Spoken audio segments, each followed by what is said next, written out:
Morning, everybody. It's nice to see everyone. My name is Vincent Del Casino. I'm the Provost and Senior Vice President for Academic Affairs here. And I have the delight of offering a few opening comments. And I did something that for my colleagues who know me will be surprised. I actually wrote stuff down. I did. So I'm gonna go through this. And my goal here is to sort of set the stage and kind of reflect on what we've heard so far and think about what's coming next. So I woke up sort of early this morning and decided to write down some words instead of focusing on a few bullet points because I wanted to try to be precise with my language. There are themes I've seen emerge thus far, and I want to reflect on what I think comes from these discussions and perhaps what will come up today as well. It doesn't mean I'm going to be coherent, mind you, just more precise with the words I use. We know that speech and words in general can be powerful vehicles of both hope and hate, community and division. We also know that speech and what people believe others should say or what should be regulated by government is highly contested. For some, we may be in a moment of crisis, as there is a rising sentiment that speech should be curtailed, while others have suggested over the course of this meeting that speech may be more freer than ever as the internet creates space for a lot more chatter, although speakers have rightly pointed out the power dynamics of online content moderation favor certain actors at this time. So one question looming from the past 2 days is free speech and to a certain extent free expression at risk? Complicating this age-old question and the somewhat unique aspects of it in a U.S. context is this. Are we at a different point in time? Is this a different level of crisis? Has artificial intelligence, AI, or intelligence augmented, IA, machine learning algorithms and other sort of tech-enabled machines changed our society in a way that makes it very different than before? To be overly simplistic, is hate winning because we've lost control of what might be the truth? And does this lead to a new need for a new regulatory environment? I think these are important questions, and I doubt they will be completely resolved today. Even so, they are, as some have suggested over the past 2 days, perhaps the most existential questions of our time. So I'm going to dive into the fray. It certainly does appear to be a unique moment in time. We have seen how AI-generated stories proliferated by internet trolls have become a centerpiece of the presidential campaign. Deepfakes are emerging, and stories that have no link to any sort of truth are moving rapidly across all sorts of social and traditional media. Haitians have become front and center in the imagination of the U.S. presidential election. After all, and I quote, the Haitians in Springfield, Ohio are eating the pets, unquote, according to what one can find out there right now. But what gives something truth is not just one event, but rather its ability to pull on historical and geographical imaginations that cut across space and time. In this case, we know that this current narrative pulls on all sorts of historical contexts. For example, as once written, and I quote, even now, many Haitians are voodoo serviteurs and partake in this ritual, unquote. And that quote is followed by, and I quote, if something is not done and soon done, we shall be the murderers of our own children, unquote. Suggesting that if Haitians' influence is not curtailed, U.S. society is at risk. Of course, we all know the first story I paraphrase has been proliferated by Donald Trump and J.D. Vance. The second quote, though, on voodoo, is from an article in the Journal of the American Medical Association from 1986, which was seeking to understand the Haitian role in the HTLV-3 crisis in the United States, soon to be known as HIV.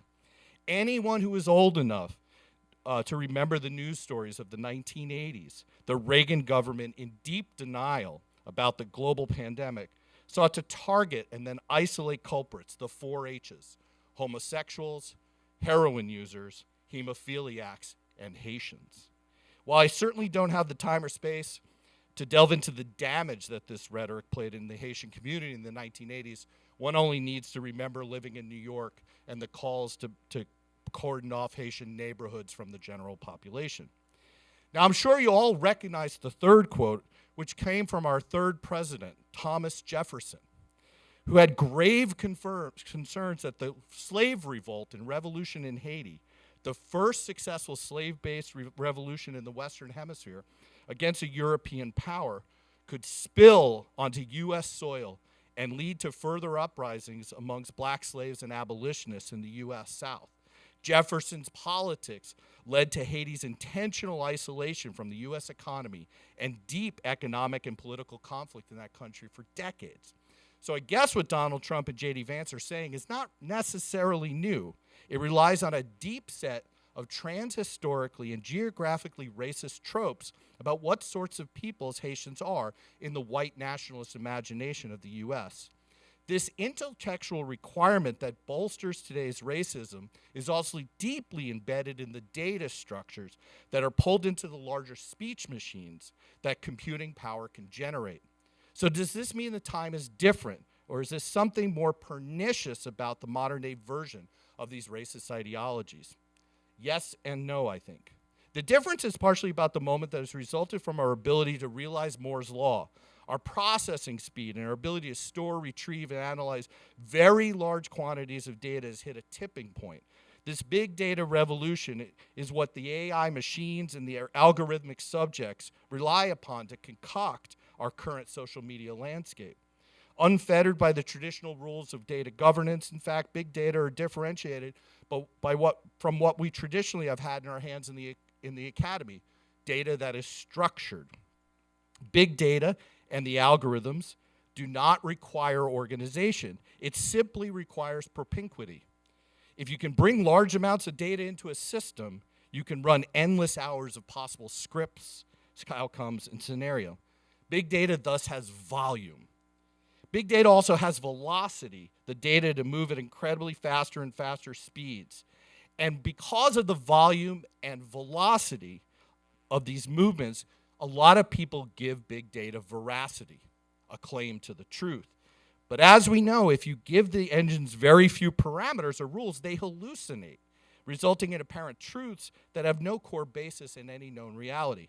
And that is why many systems go through rigorous training programs for their algorithms. In fact, many big data analytics machines curtail the data algorithms they consume so that they can focus their attention. That is what social media organizations do. They're not letting their machines freely associate. They are spending hours and hours with their algorithms, coaxing them toward results, pulling on all sorts of information to build new constructs.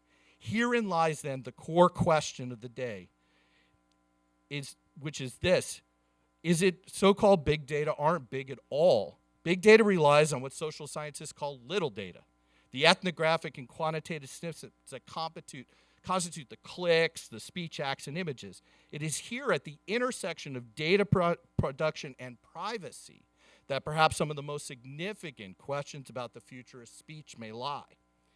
For if we as humans give over the data wholesale without regulatory possibility, we're enabling the algorithms to do the work of telling us what the truth is. So this is the challenge for us. If you think about where we are with organizations such as those in precision medicine, the right to control health data, they would argue they need those data to cure cancer, to be able to run the models.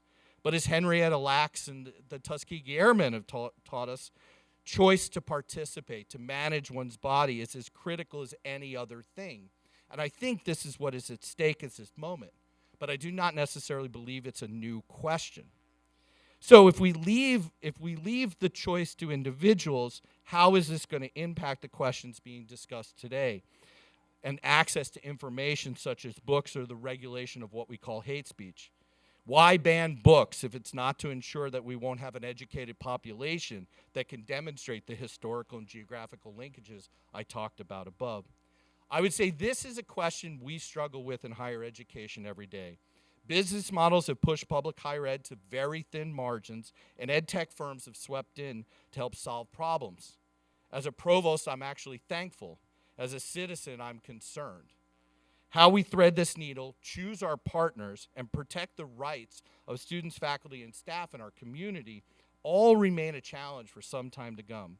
But I know this, if we forget that the algorithms that are guiding the future are completely dependent on data they pull from the past, we are doomed to repeat our mistakes. That is perhaps the biggest lesson that I'm taking from these 2 days. Thank you very much. You can see how I couldn't have possibly gotten that out in bullet points, so I apologize for that. With that, I would like to invite Assemblymember Kalra to the stage. If you don't know Assemblymember Kalra, he represents California's 25th Assembly District, which encompasses the majority of San Jose, and we have the honor of working him on a regular basis. As he pointed out, this is his 3rd visit to the campus this week. So Ash is going to give us, provide us a few comments, and then we'll move into the larger panel discussion. So, Assemblymember Kalra.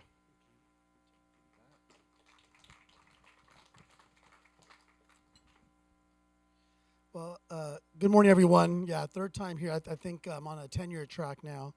I actually did teach here for a couple years back, actually 1999, 25 years ago. I taught in the African American Studies Department a class called Law in the Black Community, which was a pattern after another class I was teaching at law school called Race and the Law. And it's interesting, being here today, talking about issues I think that intersect with what I talked a lot about back then, especially as was mentioned by our provost, how race has continuously been used as a manner of squelching free speech, creating fear, instilling fear. And so it's really kind of wonderful to be here, in many ways a full circle moment, because I went to Georgetown University Law School. And so I really want to thank the Free Speech Project at Georgetown University and our wonderful hosts here at San Jose State University, because this conversation is really a timely one and an important one. And so from the censorships of books in our schools, to the debates of what constitutes free speech in our communities, to the conversation about AI, these are issues that our students here at San Jose State in particular, and universities across this country, are going to be grappling with for really years, if not decades to come. In my work as chair of the Judiciary Committee and throughout my career, I've fought to ensure that our laws reflect equity and justice for all, whether it's defending civil rights, advocating criminal justice reform, or protecting access to information. And prior to my work as an elected official, I was a public defender for 11 years. There's protecting constitutional rights kind of is part of my DNA, certainly. And I think the freedom of thought, speech, is really a core principle of that. And we know that there's been over 10,000 book bans just from 2021 to 2024 alone. And sometimes people, understandably, will think about book bans, think about Florida and other places, but it's been happening in California. We've seen at school districts, we've seen public libraries. We do have, as much as California is considered a blue state, Democratic state, we certainly have pockets where there are folks that are in that category of wanting to really have some sense of control over what's accessible and available to students, to inmates in prisons, to folks at their public library, and so on. And so at the legislative level, we've really tried to push back, because we've seen violence breaking out at school board meetings. We've seen city council meetings where folks are just kind of spreading this negativity and misinformation. And so we really have to push back against the political weaponization of these issues of free speech. So when you look at other states and what they've done, Florida, Texas, Utah, of course, Florida, very famously with the Don't Say Gay ban and what have you. California has taken a different position, not just because of what's happening in other states, but to ensure those pockets that are trying to influence the debate here in California also are regulated in a manner that allows for freedom of speech. And so in 2023, we had AB 1078, the Safe Place to Learn Act by my Assembly colleague, Dr. Corey Jackson, that really dealt with schools and the book bans of schools and putting some controls in place that didn't allow local schools or principals or districts to put these bans in place, especially for curriculum that had been agreed upon. And a lot of the curriculum, as many of you know, is agreed upon at a state level. And so we needed to go in there for our students' sake to make sure they had access to the same books, to the books that are critically important for their critical thinking and for their ability to learn and to grow. And in this year, we had the California Freedom to Read Act by Assemblymember Murasuchi, AB 1825, which also was really introduced as a response to the not just national rise in book bans and censorship, but as I mentioned, some of that what we're seeing bubbling up here in California. So we wanted to ensure Californians have access to diverse books. And the act also offers legal protections for educators and librarians, ensuring they cannot be punished for offering access to, quote, controversial books. And of course, when you see those lists of those books, To Kill a Mockingbird, what have you, I mean, it's really very scary what those that are seeking to ban books decide is unacceptable. And we had another bill as well by my colleague, Assemblymember Bryan, AB 1986, that has to do with prisons. And so get this, in our prisons, the incarcerated individuals cannot have access to A Prisoner in the Garden by Nelson Mandela, but they can get Mein Kampf by Adolf Hitler. Who's deciding that, right? And that was part of the problem, is that the list of books banned, completely unknown. And so this bill makes that process transparent, immediately have the public disclose which books are banned, and it gives the opportunity then to take action and make sure that inappropriate books are not being banned from our prisons. And so you can see in California, we're kind of taking an all systems approach. Whether someone is incarcerated, they're in our schools, they go to our public libraries, we are pushing back. And we're showing that we're not going to accept the narrative that is coming from other states or from presidential campaigns or from Project 2025. It doesn't matter. We're going to ensure that in California, we still have that freedom to access a wide range of diverse thought, diverse books, and we want to ensure that we have that rigorous debate, and that just because there's a book that has something you don't like or agree with, it doesn't mean that you should have the right to tell someone else they can't read it. And so I'm very happy to be here as part of this conversation. And again, want to thank Georgetown University and San Jose State University for inviting me. Thank you all so much.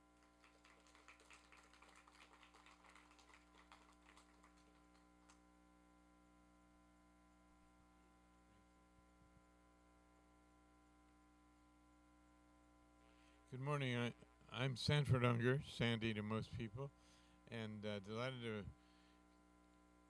resume our symposium with our second day. Many of you were here yesterday, and other people engaging in some very interesting and varied conversation on these issues.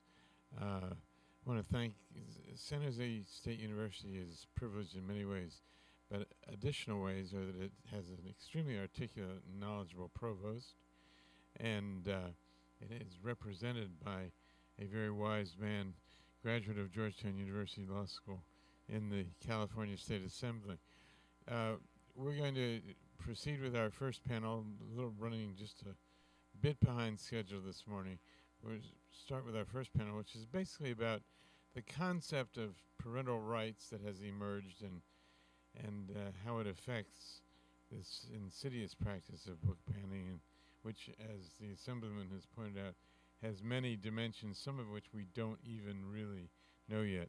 To moderate this conversation among knowledgeable and highly qualified experts is my colleague at the Free Speech Project, John McCabe, who is Associate Director and Policy Analyst for us, and has made a specialty of this particular subject during his 3 years of work with me on the Free Speech Project. So I want to welcome John to the podium and the other panelists and turn the program over to them.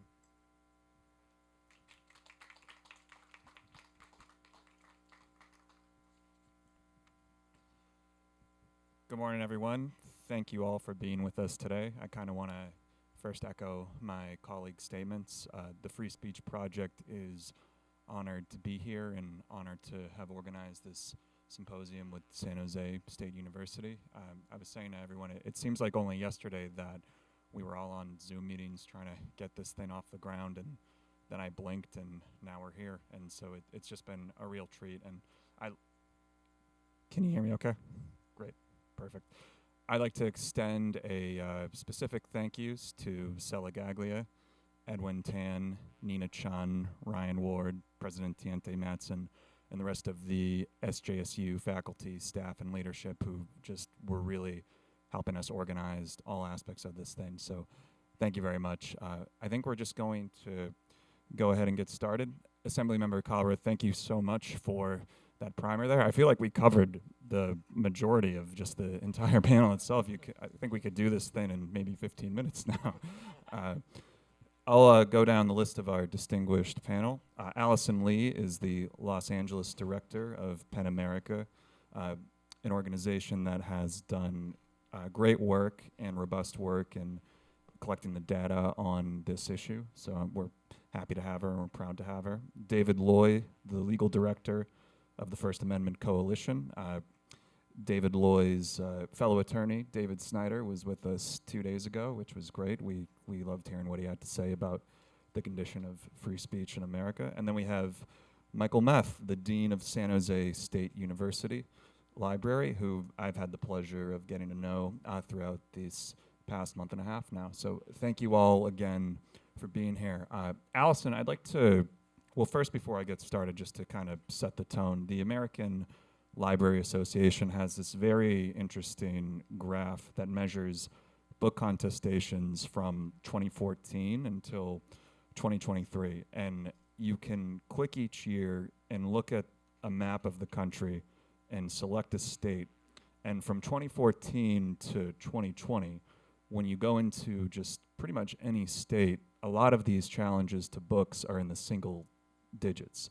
It's only 2021 that the challenges shoot up and this graph becomes a hockey stick graph to the person who's viewing it. So I have here in 2021, 1,858 challenges, 2022 unique challenges, 2022, 2,571, 2023, 4,240, and during the first half of 2024 alone, 4,000 total titles. So Allison, I'd just like to start with you, and I hope this isn't too much pressure of a question, but would you mind kind of just setting the tone for what is happening at this current moment in time with this issue around book banning and parental rights? Thanks, and thanks for all of the conveners and for having this important conversation on what is the eve of National Book Banning Week, which officially kicks off tomorrow and is, a way for a multitude of organizations, including PEN America and the American Library Association and so many others who want to raise attention and awareness on the issue because of this, which is, I don't think a single one of us who's working on the issue could have predicted that a small minority of people could have supercharged this issue as fast as they have. PEN America did not start doing the research we do, and we put out twice annual research reports that track the instances of book banning, this 10,000 that's been cited here today, and the 4,000. I mean, just think about that, 4,000 books, that's titles that have been banned in the first half of 2024. We didn't start doing that work, and we do that work because we're a writers organization. So writers would come to us and tell us, my title has been challenged in a district, right? But then we started to see is that the same titles were being challenged in districts across the country, and the challenges were oftentimes like the exact same language. And then what we started to see is that the challenges were not even coming it was a parental rights movement coming not from parents, even in the districts often. They were concerned citizens.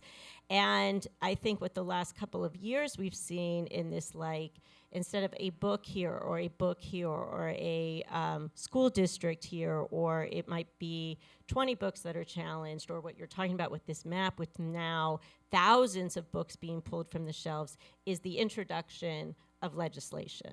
So what we're seeing in Iowa, in Utah, and in Florida is this introduction of legislation that has now supercharged the issue to the point in which we're now seeing, a cancellation of books and a threatening of librarians and teachers, and not just their livelihoods, but of who they are.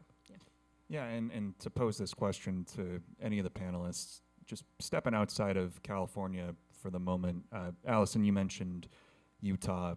Your organization recently released a news brief about how, in compliance with this relatively new state law of Utah, the state throughout banned 13 unique titles from libraries throughout the state, half of which were the fantasy novel series by Sarah J. Maas, which incidentally is my wife's favorite series of books at the moment.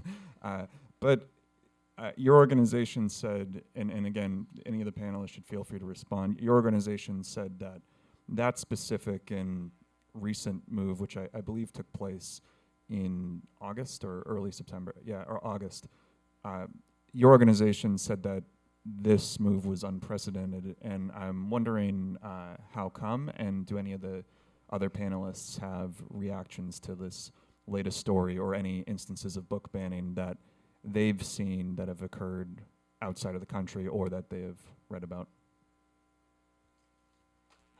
I'd like other people to talk, but I think the important thing to note, and that book is part of it, is the intentionality by which these titles aren't random. In the data that we're tracking, in the mid 30% of all books that are banned are titles that have to do with race. Mid 30% of all titles that are banned have to do with LGBTQ plus issues. And your wife's favorite novelist, it tends to do with female coming of age sexual identity issues. This is intentional when you talk about the divisions between people, when you talk about an educated populace. This isn't just about an educated civic engagement. This is about books that bridge dialogue across difference, that for young people, I think it's really important to talk from a librarian's point of view, what children's and YA books do at that critical moment in development and what is happening there. Thank you. Well, first of all, thank you for the Georgetown Free Speech Project to come here and collaborate with us at San Jose State University. I just want to point out how lucky we are to be in the state where we have leadership from the university, leadership from all levels of government who are really in support of freedom of speech, freedom of discovery, freedom to have a critical discourse. And the American Library Association, and Allison already pointed out that Banned Book Week starts tomorrow actually, has run this series of events and this week of banned books since the early 1980s. So we're not looking at something that's new. But as Vin pointed out when he talked about data, the volume and velocity has accelerated at a really insane rate. And what is being targeted predominantly at this time, and I want to be specific that it's at this time, are titles that deal with issues of BIPOC identity and their experience in the world, and LGBTQ plus identity and their experience in the world. And in libraries, we often say free people read freely. So we oppose censorship at all levels. We believe that individuals want access and will find access to information so they can explore ideas, so they can engage in critical dialogues.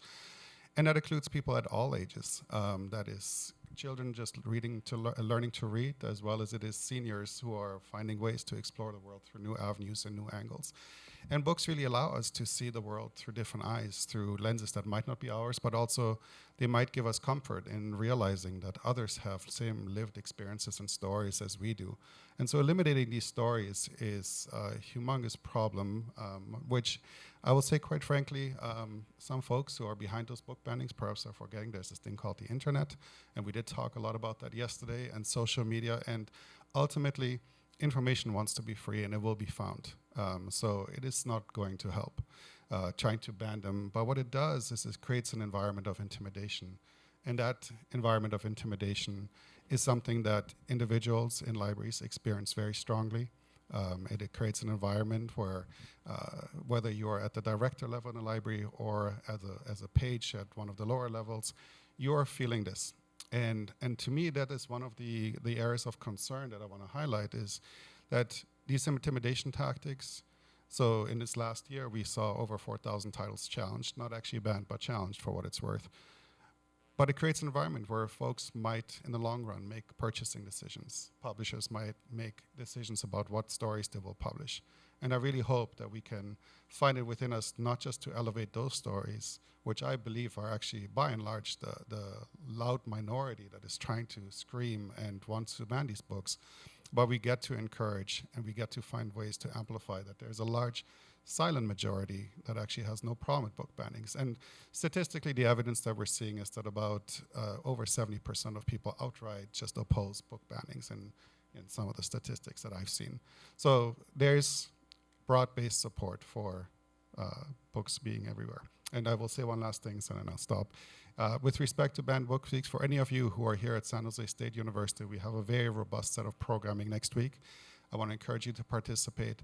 And I also want to encourage you to come, because we're going to have books that have been put on the banned book list, not just on display, but also we have book giveaways. So maybe you'll even walk away with a banned book, and you get to be really, really subversive in doing so. Really quickly, I would like to remind the audience that if anyone has a question, they can submit their questions via the QR code that's on opposite sides of the TVs. Yeah, thank you very much, David Loy here. I agree 100% with everything that was already said. And I'd like just to add a footnote that not only are book bans an attack on freedom of speech, freedom of thought, freedom of inquiry, they are attacks on specific points of view and specific ideologies. They masquerade as bans on often content of a so-called sexual nature, which is itself incredibly vague.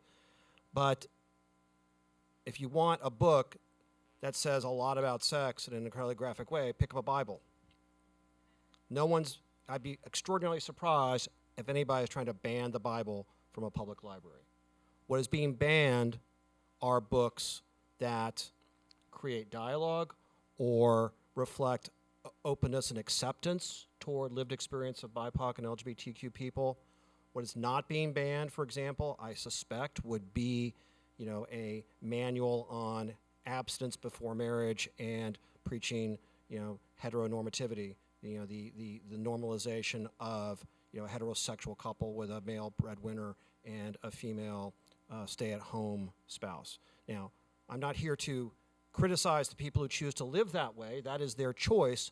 But the premise of the First Amendment, I believe strongly, is that they do not have the right to impose that choice upon the rest of us and to dictate to the rest of us that that is the only acceptable form of discourse around sexuality, marriage. That is not the only acceptable form of discourse around race, is not to uphold historical practices and historical oppression, but they cannot censor our right and your right to read, to think, to speak, to critique historical perspectives and historical oppression.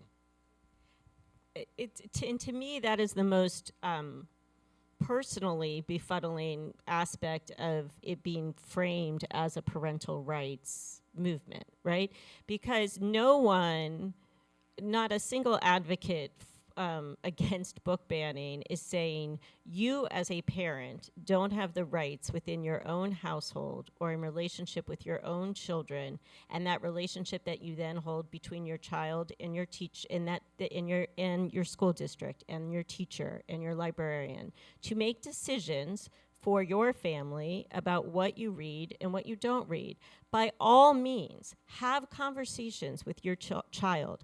By all means, engage in the appropriate ways, in the ways that are already in place with your school district about what books your child can and cannot check out, and what books and if their child comes home with a book in their backpack and you see it, be an engaged parent. By all means, that is your parental right. I encourage it. Read with your children. But you don't have the parental right to make that decision for another family. You don't have the parental right to make decisions for entire school districts, for entire children, to tell them that that book about two parents who happen to be female or two parents who happen to be male is not normal and therefore cannot be read. You don't have the right to make that decision for everyone else. And so for me, that's because that's when then government gets involved and starts dictating morality. And I think we've all seen how that goes. Assemblymember Kalra, you touched on AB 1825 in your opening statements, and it appears that the legislation bans book banning. I'm wondering, does this legislation include any type of process for parents to submit what they might argue is a legitimate complaint of any kind? Yeah, I think there's always room for that, and this does not ban the ability to petition your government. I think what it's really doing is empowering librarians, empowering those that, educators and librarians to be the ones to make that call. And at the local jurisdiction, whether it's a city library, whether it's a school library, what have you, they still are beholden to the general thought and feedback from the community. But the idea, as was stated, is that you don't have a small minority of folks that are enforcing their bans on these public institutions. And that's really what the key is. So there's, at the end of the day, there's always the ability in these democratic institutions to be able to express concern and concern in your thoughts about certain issues. But ultimately, we want to make sure that you don't have this bullying effect, because I think that you see it kind of across the board, both whether it comes to the issue of pro-choice, when it comes to protecting our transgender community.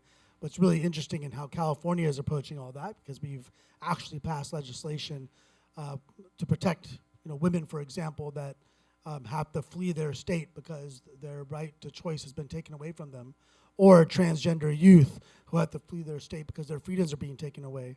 There's a similar kind of a thread with all of this, and it's really taking choice away and taking power away from the individual, particularly women. And by saying a woman has right to choose, by saying someone who's transgender has the same rights as everyone else, you're obviously not taking rights away from someone else, but that's how it's being framed. So similarly, by giving the right to read all these whole array of books, you're not forcing anyone to do anything. And so I think that's what the legislation is doing, is really focusing on the constitutional rights that individuals have to have access to that wide array and wide spectrum of books. Now, if someone wants to raise an issue, they can raise an issue, but we have to kind of contrast that with the Constitution, not with a loud group of folks who are just, and this is very orchestrated.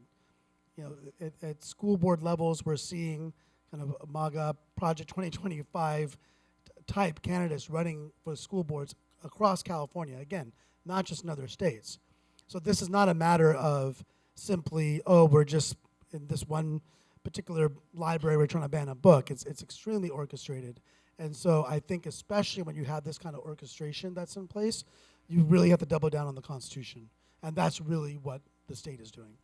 Yeah, I appreciate that 100%. I'd like to step back for a moment and make the key point here. Historically, at least in this country, and I suspect elsewhere, every movement for social change is also a movement for freedom of expression.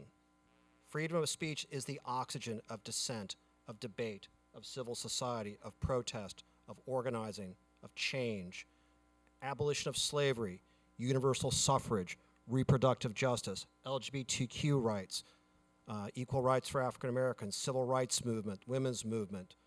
All of these movements were fights for, first and foremost, for the freedom to speak, to advocate for that change. And those who oppose social change know very well the power of ideas, and that is why they try to strangle freedom of speech in its cradle. We had a gag rule in the U.S. House of Representatives. You could not even mention slavery. Abolitionist newspapers were burned in the early part of the 19th century. People were jailed for protesting for suffrage. Speech about LGBTQ topics was banned as obscene, right? The southern states tried to strangle the civil rights movement in its cradle by silencing their right to speak, to protest, to rally, to assemble. The backbone of modern First Amendment jurisprudence is based on cases that arose out of the civil rights movement in the 1960s, not only, but in large part. So, what we see now is, again, a time of profound social change. We're experiencing profound social change, which is accelerating in many ways because of technology. But these debates are as old as the Republic.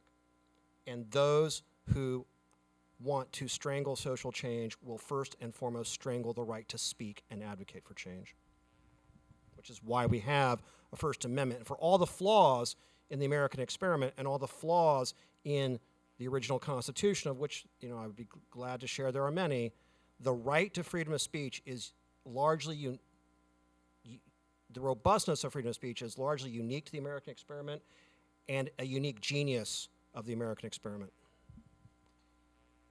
Yeah, it's quite fascinating when you step back and you think of, I can remember being in school and learning about a book like Catcher in the Rye being banned back during another social change, and you hear statements like that, and something like Catcher in the Rye seems very it's a profound book, but it seems innocuous as to why it would be banned. It's kind of unfathomable, and I think that's a very fascinating subject, how book bannings can correlate with social change because of a variety of reasons. One thing that I think we've observed at our organization at the beginning of 2020 COVID era, 2021, it seemed as if these challenges to books were more frequently reported in the media. That's not so much the case anymore as much as it was from what I've seen, yet the amount of challenges continue to keep increasing in the background. One thing that has been reported on very frequently in the media as of recently in light of the presidential election coming up is Project 2025, and you all have touched on that recently. And there is, there have been a lot of things reported about Project 2025, but the free expression aspects of it or issues around it aren't really getting covered by the major news media. But for instance, Project 2025, as your organization, Allison, points out, would attempt to enshrine education censorship as a federal policy, meaning that if that got passed, schools in DC where I live would have to adhere to the curriculum that would be set by a Trump administration if he were to gain power or win the election. Other aspects of it, there's a parent's bill of rights that they'd be hoping to pass as well, that use parental rights rhetoric to make decisions for various issues. Certain LGBTQ plus content could be classified as pornography. And the other one, which is more administrative, greater control over university operations. And I kind of want to hopefully get everyone's reactions to the free expression issues that are looming for some folks with Project 2025, and feel free. And then hopefully I want to kind of explore the further parental rights and education aspect of this panel. But any reactions to what's at stake with those materials outlined in Project 2025?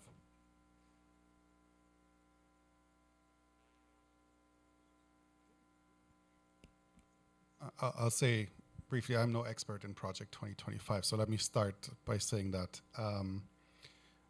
But what I have seen in the academic community across some of the states that were previously mentioned that have enforced anti-DI, kind of anti-CRT, anti-social justice legislations, is that my colleagues over there are facing intense scrutiny and pressure to participate and create a whole educational experience, to build collections that truly reflect the breadth of scholarship.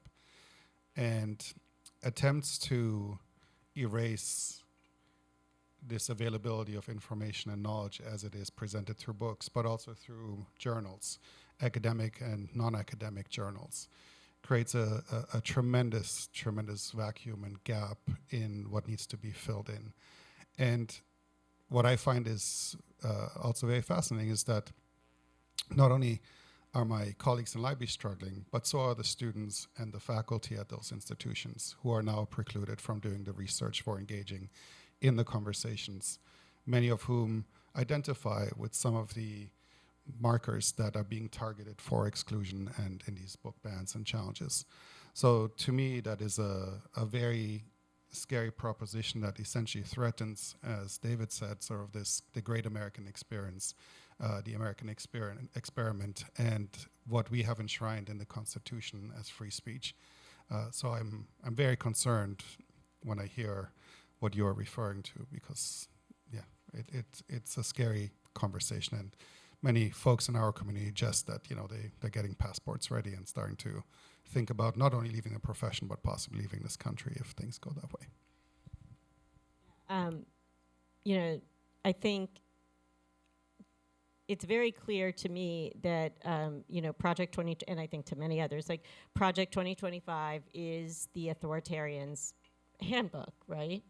And every single point of it is a play from that handbook, including the one in which ideas are dangerous, in which instead of it being the hallmark of a free society that thinks freely and is really like the cornerstone of a democracy, we start shutting it down. And there's two dangerous things there. One, to me, when you were talking about I don't like reading, but in the foreword to the playbook, Heritage Foundation President Kevin Roberts wrote this: "Children suffer the toxic normalization of transgenderism with drag queens and pornography invading their school libraries." And then it goes on and on and on.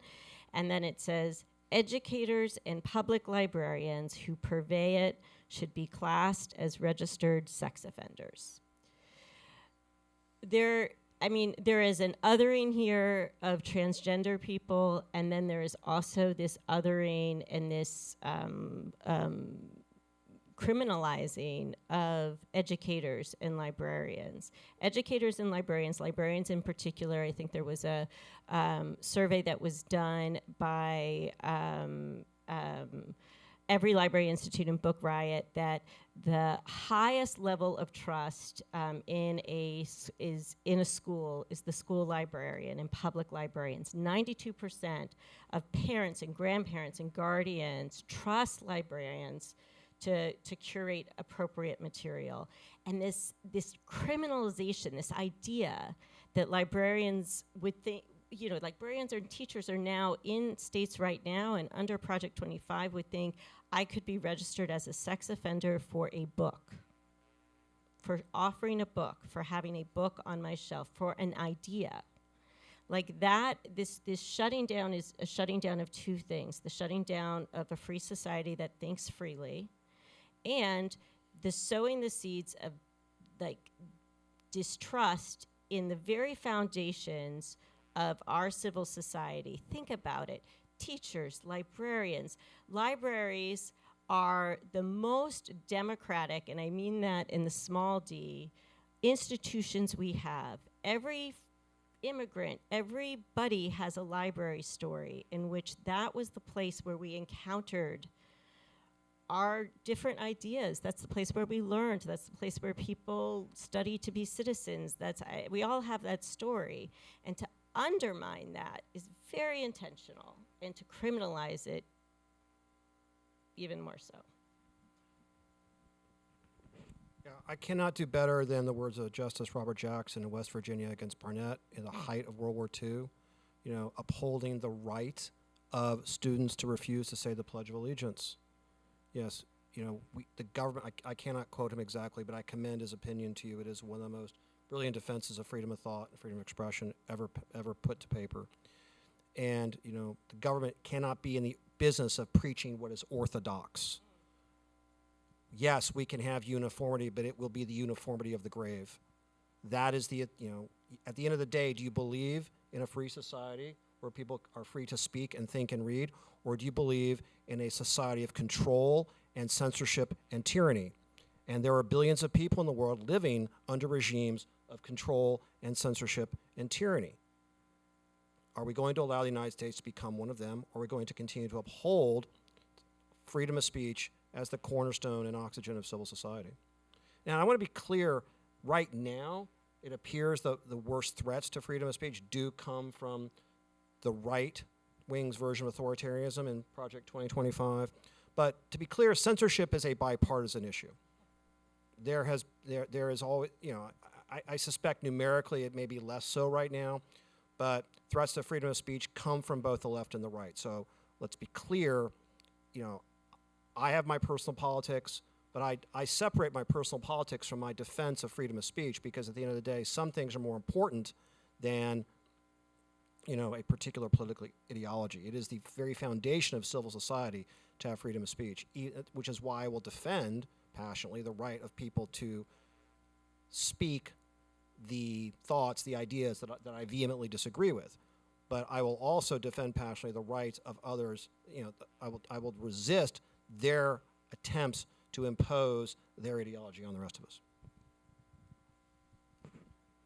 I think when you talk about libraries, especially now, you talk about kind of those third places. There are very few places that are free for families to go to and take their children that offer so much to families. And I think similar to public education, there's a reason why the conservative right comes after public education, comes after free libraries, access to books, libraries. Yes, you may be able to get things on the internet, but then they'll also control that for their children. So that, I guess there's a larger effort against having an educated populace, because the reality is that freedom is very tenuous. It doesn't feel like that all the time, but there have been a lot of free societies that have been toppled where probably a handful of years before that, the residents or the citizens there probably never saw it coming. And because it takes a very small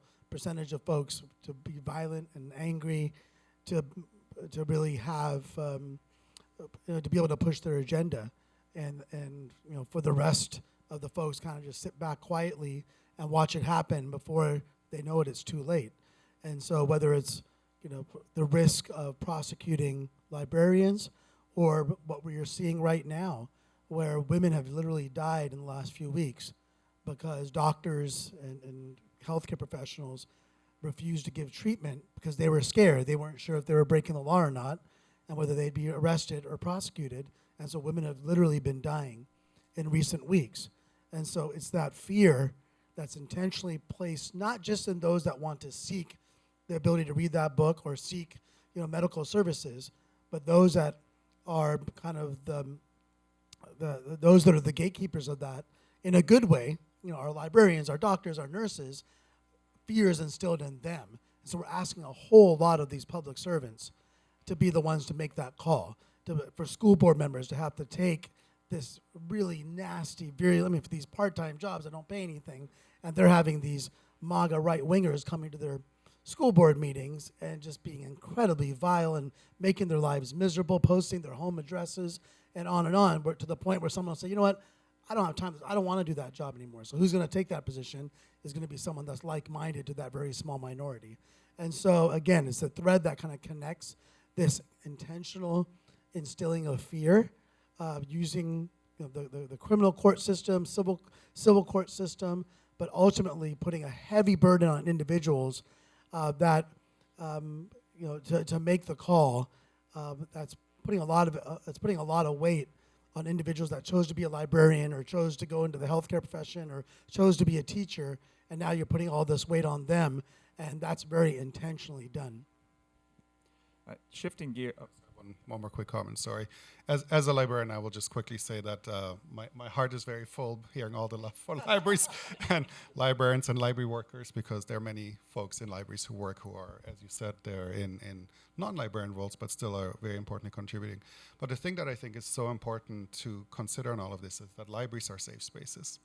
They are harbors where you can not just discover through the book, but they're a community. There are places where you might learn computer literacy skills, where you might acquire language literacy skills, where you can hang out in a safe way after school, etc. And there's already been an erosion of school libraries. There are not nearly as many as there used to be. And many school librarians are actually not even trained librarians. They're teachers who are taking on additional assignments. So preserving access to public libraries and university libraries is absolutely essential. And the other thing that I want to point out too, we've had many conversations in the last day at these panels about the interests of commercial entities and how they produce information and turn it into services, whether it's social media or AI or whatever. Libraries are one of the last bastions of freedom from that. When you come to a library, pretty much nobody will ever try to sell you anything.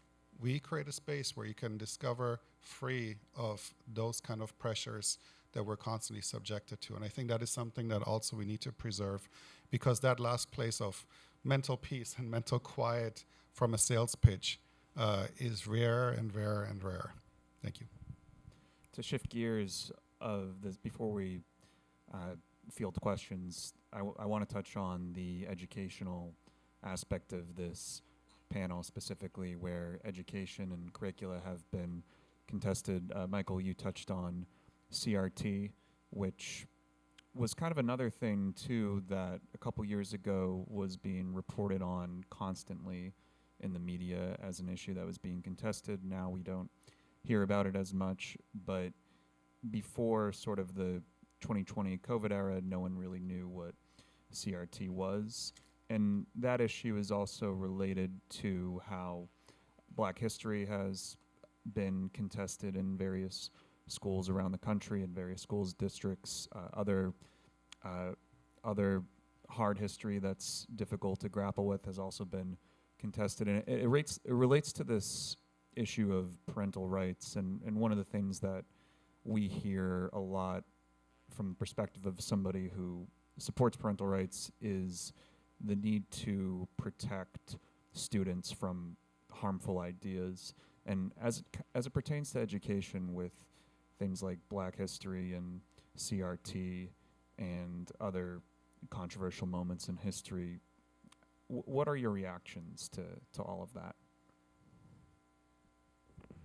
So I'll step back a minute, and I'll sort of, in the way I sort of, reluctantly admire evil genius.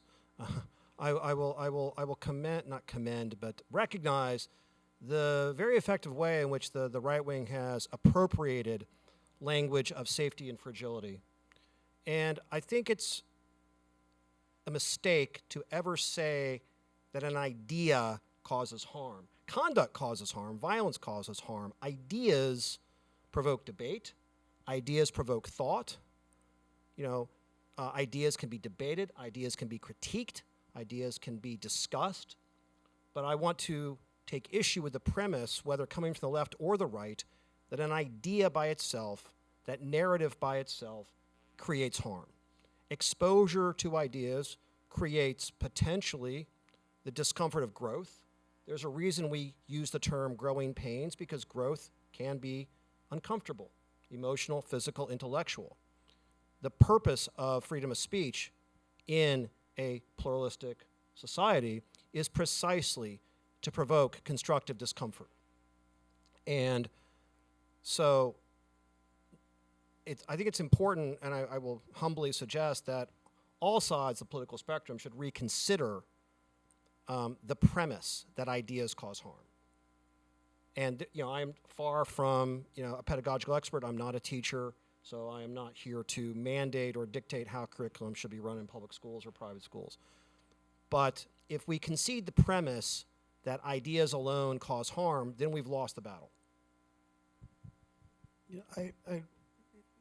So when I was it's so interesting how, as was mentioned, the conservative movement has really latched on to DEI, CRT, what have you. When I was in law school, as I mentioned, at Georgetown, I was there. I graduated in '96, and law school split up into different sections. And the section I was part of at that time was the third year of its existence. It was a, quote, experimental section where we didn't, basically all law schools had the same curriculum structure as Harvard from the 19th century. And so this was a different way that Georgetown was trying in that particular section to formulate a curriculum that focused on critical race theory, feminist legal theory, and not just, okay, this is what the black letter of the law was when this case was decided in 1870 and 1944, whatever it might be, but what was happening, what was the context, what was happening historically, socially, what movements were occurring during that time. So it was a fascinating way to learn that same kind of law school curriculum in case law. Now fast forward, and I mentioned I was teaching here in the African American Studies department. I guess I was teaching CRT, but the reality is that what we're talking about is teaching history. And you have a conservative movement that essentially wants to erase certain aspects of history for their own benefit. And you especially see it coming out of the pandemic for a couple, in my opinion, for a couple reasons. One was the frustrations from the pandemic that are completely unrelated to these social movements, but I think that it allowed the opportunity to really foment this kind of anger and fear, anger at government, that government's telling me to do this, that, and the other. And it was a response to the Black Lives Matter movement. And so after the murder of George Floyd and Breonna Taylor and so many others, the Black Lives Matter movement really created a lot of momentum for governments, whether it's state, local, federal, to look at, okay, what are the kind of foundation, what are the foundations of what causes these kinds of officer-involved shootings or discrepancies, disparities in the court system. And I think it was a big pushback against what was otherwise a very successful movement that brought in everyone, obviously led by members of the black community, but if you looked at the marches, the millions of people, everyone recognized, wait a second, there's something really wrong. I wrote a bill in 2020, the California Racial Justice Act, which seeks to root out some of the systemic racism in our criminal justice system. And right now, it's somewhat of a darling in the conservative circles. They keep bringing it up as, oh, look, they're letting people out of jail because of their race, which is completely false. But it doesn't matter if it's true or not. Because they're using it to foment this anger and this divisiveness. It's been done since the entire history of not just this country, but before this country, even the onset of slavery, where it was like, we got to separate the poor blacks and whites, and how do we create these different social strata so that the working class fights against one another. And so I think that same thing is happening right now with the MAGA movement, where you have a lot of understandably frustrated working class folks, working class white families that are struggling to get by because of a tax structure and because of a kind of a capitalist structure that makes it very difficult for them to get by, while others are becoming billionaires. And so what do? They create enemies. And I think, I know it's a very long-winded answer, but I think it's part of why we're seeing Project 2025, why we're seeing this relevancy and growth of the MAGA movement and Trump, and that he's, again, just percentage points potentially away from being the president again, is because, again, we're pushing on this fear. And whether it's at a school board meeting or at a rally or at a Trump rally, it's that same kind of fear that's being instilled to kind of prevent the working class from unifying. Let's be clear. Ideas and books don't hurt.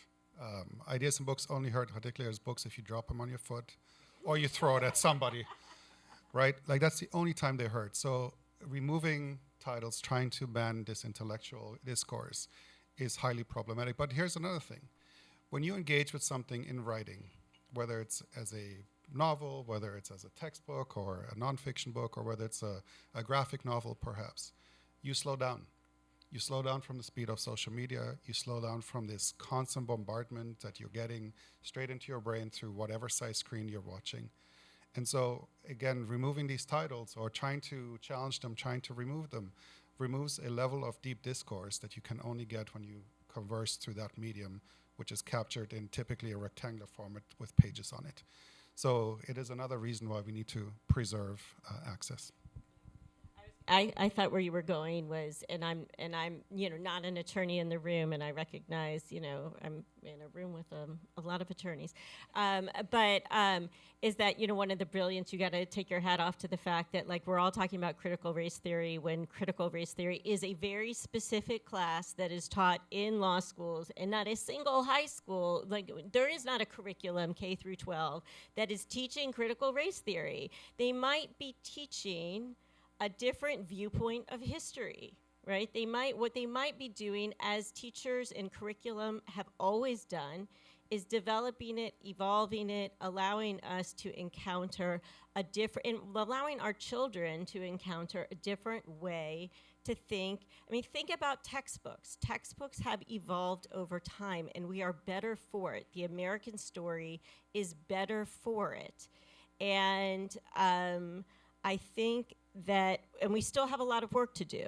And in our own state, in California, we are trying, right? Like this is a struggle here, and we are working on ethnic studies, and we are working on DEI, and we are seeing in both, in our rural communities, in our cities, like we are not getting it right, and from the left and from the right, this is where this has no ideological side.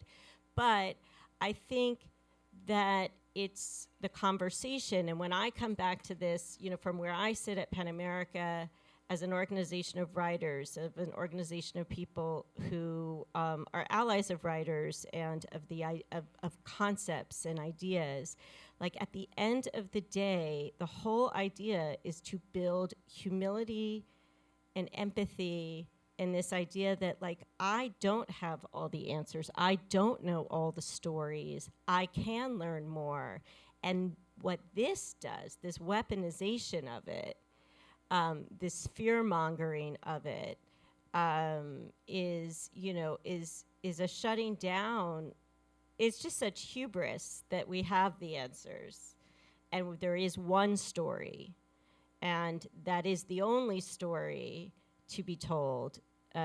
Is what I think is shameful of it. I do think and caution that does mean we have to be open to all the stories. And that often means, as David said, sitting with the difficult and sitting with the discomfort.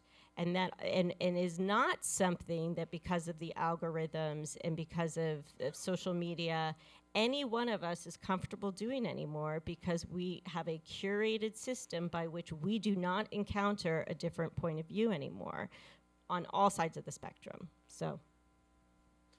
Well, thank you all very much. I think we'll turn it over to questions now. We'll go a little bit over since we got kind of a late start, but yeah, let's turn it to the audience questions that have been pulled in.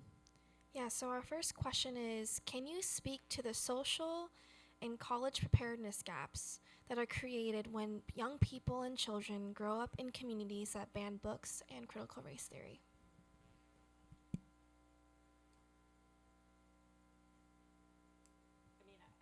I don't think the data is there yet. I think we can all extrapolate and we can think about what would happen, right?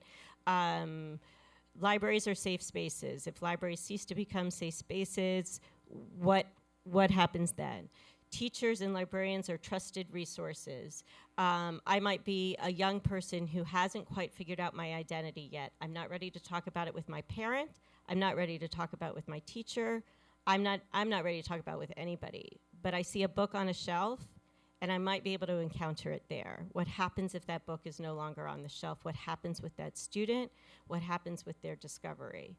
I am a young person who lives in a really homogeneous neighborhood. I grew up in a small suburb of Cincinnati, Ohio. There weren't a lot of people in my suburb who didn't look like me, but I could read books about people who didn't look like me, and that encouraged curiosity for me to explore the world. What if that's not there?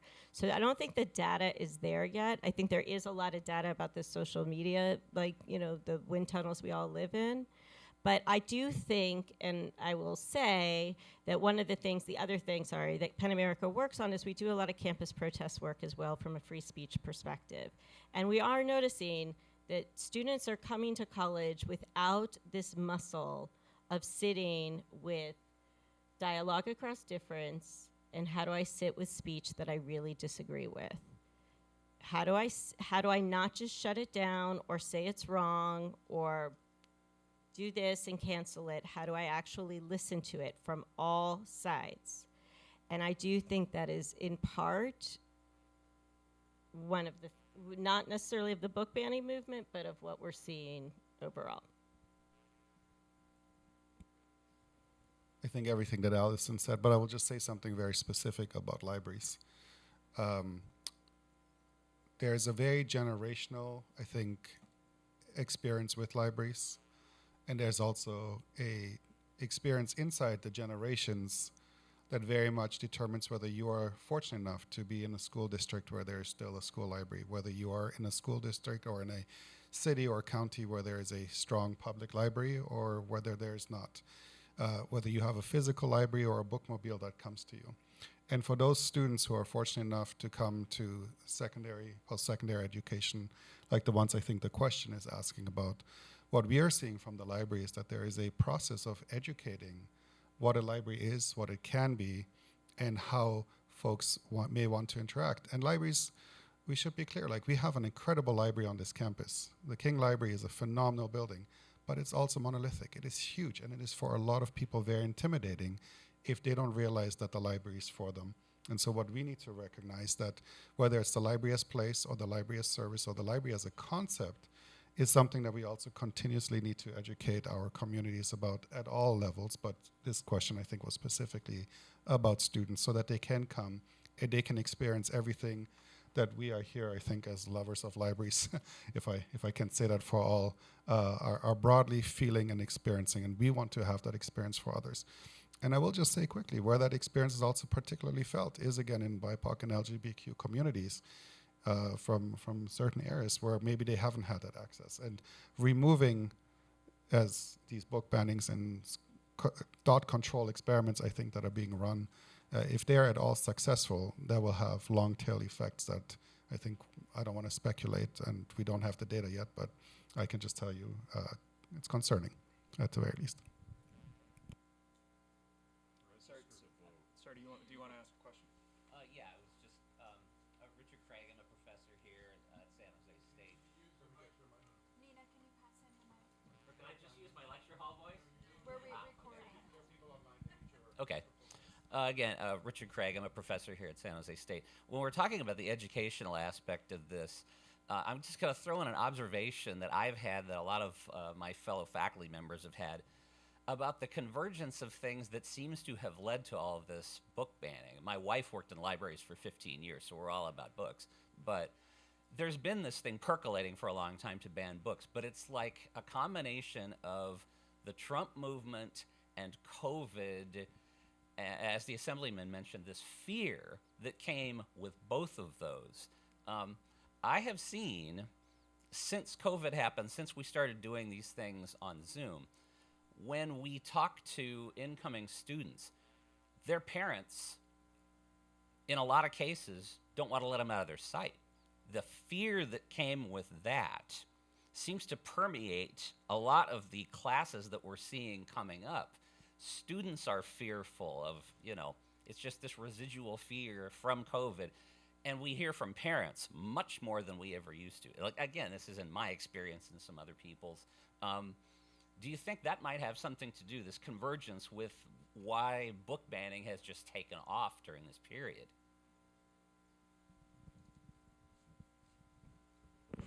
Well, I'm neither a sociologist nor an historian, but I will offer a few anecdotal thoughts. Censorship is as old as time. Censorship is the historical norm. People were burned for reading books in, under the kings of England, kings and dictators and tyrants and emperors around the world. It is the historical norm to ban books, to ban speech. The American experiment is relatively unique in that. And even the American experiment itself has been very flawed because we have suffered enormous censorship in the history of this country. So modern First Amendment jurisprudence dates to the beginning of the early 20th century, mid part of the 20th century, and especially fullest flower in the 1960s. So I can't, but we have had book ban debates in this country. The leading Supreme Court case on banning books from libraries is Board of Education against PICO from 1982, right? Perhaps we've had an uptick lately, perhaps for the reasons you suggest, perhaps also because, I would like to optimistically say this is the last dying gasp of a reactionary rear guard movement that is, trying to stop social change and social evolution. That's my personal view, I hope. So I won't speculate as to why we have this uptick now, but I would like to set some historical context that is far from new. And I think you raise a good point just in terms of how we've changed social norms. I live in the same South San Jose neighborhood in which I grew up, and there are still a lot of families there. There are families that have kids, but when we were younger, kids would be all over the place, would go to the park by themselves, all that. There's so much fear instilled because even though crime rates are down compared to 40 years ago, what have you, any little thing that happens is kind of instantly shared with every parent in America. And so I think that that's been taken advantage of as well, where that kind of this kind of sense of fear that anyone in the world can access your child and try to take advantage of them and what have you. And so I think that fear, this right-wing movement is taking advantage of that fear and not just saying, hey, I want to keep track of what my child is doing, but I want to be able to control what every child can see and do for our benefit. And so there's no doubt, I think, that what you touched upon is a shift in how children are being raised. I think there is a lot more control over that, while at the same time, because of the internet, the whole world is opened up to children as well that we didn't have when we were growing up. And so it's this kind of this tug of war back and forth that is being exploited by this right-wing movement in order, again, to create this fear in parents that somehow someone's coming after their child and are instilling these views on them or trying to turn them gay. Whatever it is that the right wing is trying to say is helped through the different manner in which I think children are being raised these days. I would also like to add that one aspect of this that might not necessarily be clear to some folks is that, so the data that I've seen in recent years is a third of the books that are being challenged are related to themes of LGBTQ+, a third is related to themes of race and ethnicity. The remainder of them sometimes get challenged seemingly for what I would see as very bizarre reasons, where Charlotte's Web is banned because it's sacrilegious for animals to be talking because they're not above humans. I think that the dictionary was banned in one Florida school for sexual content. There's a lot of bizarre things that occur that aren't part of the two major aspects of this that get cited with LGBTQ+ and race. And from what I've seen, it would appear that some pockets of the parental rights movement, I don't know if they're losing track or if they're getting too ahead, but there's a lot of other instances like that occur that feel kind of outside of the scope of what their mission might be. Any other questions? John, we have a lot of questions for this one, so I think we only have a couple minutes left. We'll go with the question with the most upvotes. Great. So the next question is, Ash said that women's rights are being violated. Would he elaborate on the SB 132 and how it's infecting incarcerated women's rights? A little louder, Nina, please. Which bill? It's SB 132. I don't know all the bills by the bill number. What does it do? It's There's like 3,000 bills introduced every year. It's not. It doesn't state here. I can restate the whole thing. It's by Scott Wiener. It's on book banning in prisons. No? Oh.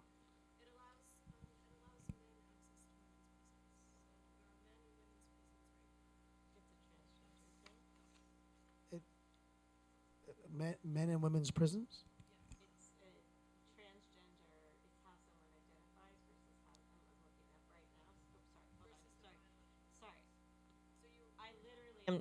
it up right now, so I'm like literally, but it in summary, it would appear to be that it incarcerates someone on the basis of their gender identity as opposed to their birth